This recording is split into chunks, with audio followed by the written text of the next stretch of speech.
Baik, untuk memahami persamaan simulus tadi, coba kita perhatikan contoh berikutnya. Nah, ini contohnya. Sebuah keping kaca sejajar NK, maksudnya ini indeks bias kaca itu adalah 1,5, tercelup sebagian di dalam air. NA itu maksudnya indeks bias airnya adalah 3/4. Nah, seberkas sinar datang pada permukaan kaca yang atas dengan sudut datang alfa, masuk ke dalam kaca dan meninggalkan permukaan kaca yang bawah dengan sudut bias beta, di mana sin beta adalah 3/8. Maka pertanyaannya berapa besar sudut datang alfa? Oke, jadi di sini akan mediumnya kan sudah berbeda-beda. Jadi ada medium kaca, ada medium air, ada medium udara. Berarti ada 3 mediumnya. Jadi nanti pasti di sini terjadi yang namanya pembiasan. Nah, coba kita terapkan persamaan simulus untuk menjawab soal ini. Coba kita gambarkan bentuknya kira-kira seperti ini. Jadi yang di atas ini udara, ini bidang batas antara udara sama kaca. Jadi pastikan sinar ini tembakan dari udara masuk ke kaca, dari kaca masuk ke air. Jadi kira-kira seperti ini dia. Oke, nah artinya apa di sini akan terjadi 2 kali pembiasan. Pertama, pembiasan dari mana? Dari udara ke kaca, kan ini kaca.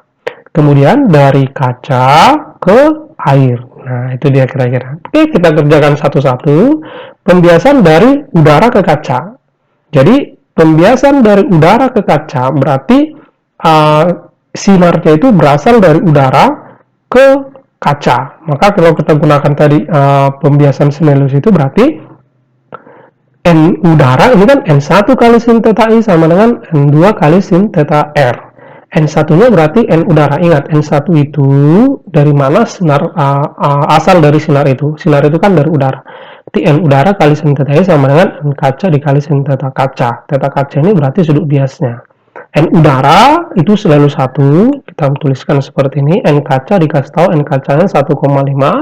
Dari sini kita dapat sin alfa sama dengan 1,5 dikali dengan sin theta kaca yang ini. Maka kita dapat sekarang sudut bias pada medium kacanya. Nah, sekarang kita kerjakan untuk pembiasan dari kaca menuju air. Nah, ini pembiasan dari kaca menuju air. Berarti sinar itu berasal dari kaca ke air. Berarti N1-nya N kaca, N2-nya N air. Oke, kita tulis seperti ini. N kaca kali sin theta kaca sama dengan N air kali sin theta air. Nah, sekarang sudut datangnya, lihat nih. Ketika pembiasan dari udara ke kaca, sudut biasnya kan theta kaca. Nah, sekarang ketika pembiasan itu dari kaca menuju air, sudut datangnya itu jadi theta kaca. Artinya, sudut bias pada pembiasan dari udara ke kaca itu menjadi sudut datang dari pembiasan dari kaca menuju air. Nah, itu dia ya, ini. Ini kan pasti sama. Ini kan berseberangan ya, sudut yang berseberangan itu pasti sama. Maka kalau kita masukkan ini, N kaca tadi 1,5, sin theta kaca, N air 4/3, ini salah ya, 4/3, ini terbalik. Nah, sorry ya, ini 4/3, kali sin theta di air. Theta di air kita misalkan dia beta. Ini beta ya. Nih, beta. Nah, maka kalau kita selesaikan ini, kita dapat sin ini tadi, coba ya, ini 1,5 kali sin theta kaca, ini, yang nilainya ini kan tadi sudah kita dapat, yaitu 1,5 kali sin theta kaca. Berarti 1,5 sin theta kaca itu adalah sin alfa. Berarti ini semua sin alfa. Berarti sin alfa sama dengan 4/3 kali sin beta. Sin betanya tadi sudah dikasih tahu. Sin betanya adalah 3/8. Kita dapat setengah. Nah, maka berapa alfanya katanya? Sin berapa supaya setengah? Maka alfanya adalah 30 derajat. Ini 30 derajat ya, bukan 300. Karena sin berapa supaya setengah itu adalah 30. Nah, itu contoh untuk pembiasan. Kemudian selanjutnya coba kita lihat apa efek dari pembiasan itu. Efek-efek dari pembiasan. Nah, waktu SMP misalnya ketika kita masukkan sebuah pensil ke dalam gelas berisi air, maka kan seolah-olah pensil itu bengkok ya.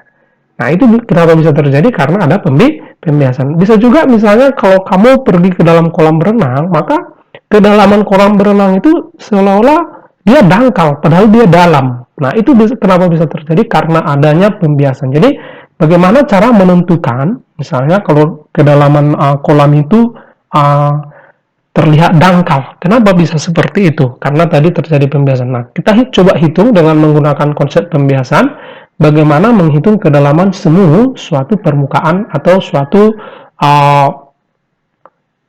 kolam berenang ya, kedalaman semunya itu berapa.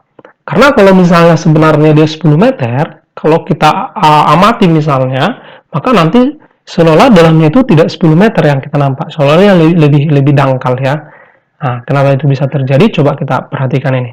Saat mengamati suatu kolam, maka seolah-olah dasar kolam terangkat ke atas. Nah, ini tadi. Dia terangkat ke atas. Karena terjadi pembiasan. Ini terjadi karena sinar yang dipantulkan dasar kolam ke mata telah mengalami pembelokan atau pembiasan. Nah, jadi sinar yang masuk ke mata kita dari dasar kolam itu sudah mengalami pembiasan untuk membelokkan. Berarti kita sebenarnya tidak lagi melihat asli dasar dari kolam itu, tapi sudah mengalami penyimpangan atau pembelokan. Nah, misalnya gini. Nah, ini misalnya kamu mengamati suatu kolam, ini kolam dasarnya. Nah, dalamnya kolam ini sebenarnya kita misalkan H. Jadi coba kalau kita misalnya lihat pembiasan cahaya yang terjadi. Jadi ingat ya, sinar itu selalu berasal dari benda yang diamati. Sekarang pengamatnya kan ini. Kamu ya, ini kamu. Jadi sinar itu berasal dari yang kamu amati. Yang kamu amati apa? Yang kamu amati kan dasar kolam ini. Berarti sinar itu berasal dari dasar kolam ini. Berarti dasar kolam itu berisi air, dibiaskan ke mata.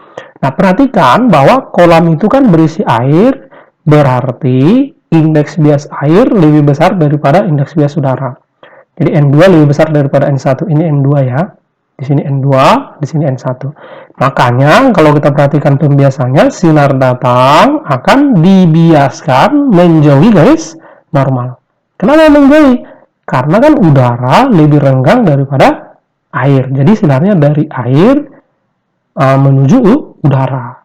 Jadi sekali lagi, kalau sinar itu dari medium rapat menuju medium renggang, maka dia dibiaskan menjauhi garis normal.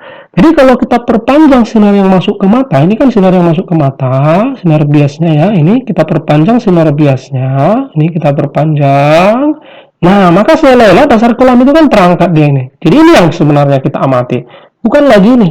Kenapa? Karena sudah mengalami pembelokan atau pembiasan. Jadi ini dasar kolamnya. Jadi seolah-olah dia terangkat ke atas. Maka kedalaman kolam yang kamu amati itu adalah H aksen. Padahal tadi kedalamannya sebenarnya adalah H. Tugas kita adalah bagaimana cara mencari H aksen ini. Oke. Nah, untuk mencari H aksennya kita butuh sedikit matematis ya. Saya perhatikan segitiga yang besar ini ya. Ini segitiga besar sama segitiga kecil yang ini. Maka kalau kita buat misalnya perbandingan tangen theta I, ini tangen theta I, tangen itu depan per samping, berarti X bagi H dibagi X bagi H aksen. Tangen R yang ini yang besar, tangen R-nya berarti X bagi H aksen. Ini X-nya habis, maka tinggal H aksen per H. Tangen itu adalah sin per cos, ini. Oke, maka kita dapat jadi kira-kira seperti ini. Sin theta I per sin theta R dikali cos theta R dibagi cos theta I sama dengan H aksen per H. Nah, ini sebenarnya untuk mencari kedalaman semuanya. Lalu kan pasti dihubungkan ke indeks bias. Bagaimana cara menghubungkan ke indeks biasnya? Nah, dari persamaan Simmel-Lewis itu kan N1 kali sin theta I sama dengan N2 kali sin theta I. Ini harus hati-hati. N2, kenapa di sini N2? Karena sinar itu berasal dari air. Akhirnya kita misalkan indeks biasnya N2. Ini. Oke. Nah, kalau kita buat misalnya N2 per N1 sama dengan sin theta R per sin theta I. N1-nya itu kan ke udara. Berarti N1-nya adalah 1. Maka kalau kita masukkan ke sini dan kita ganti sin theta I per sin theta R, kita balik berarti ini N1 per N2.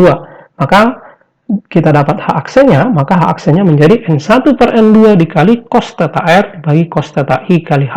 Nah, inilah namanya kedalaman semu. Kalau misalnya pengamatan secara tegak lurus, berarti theta I sama theta R-nya kan 0. Kalau kita amati secara tegak lurus, maka ini menjadi H aksennya menjadi N1 per N2 dikali H. Nah, ini yang sering nanti masuk dalam soal, karena biasanya pengamatan itu secara tegak lurus. Nah, N1 itu sekali lagi, itulah indeks bias kemana sinar itu pergi. Jadi kan bisa aja pengamatnya dalam air, biasanya pengamatnya di udara. Maka harus hati-hati, N1 itu kemana sinarnya pergi, N2 itu dari mana sinarnya datang. Jadi ini tergantung nanti yang mana yang dia mati. Oke, jadi N2 itu sinar di mana pengamatnya ya.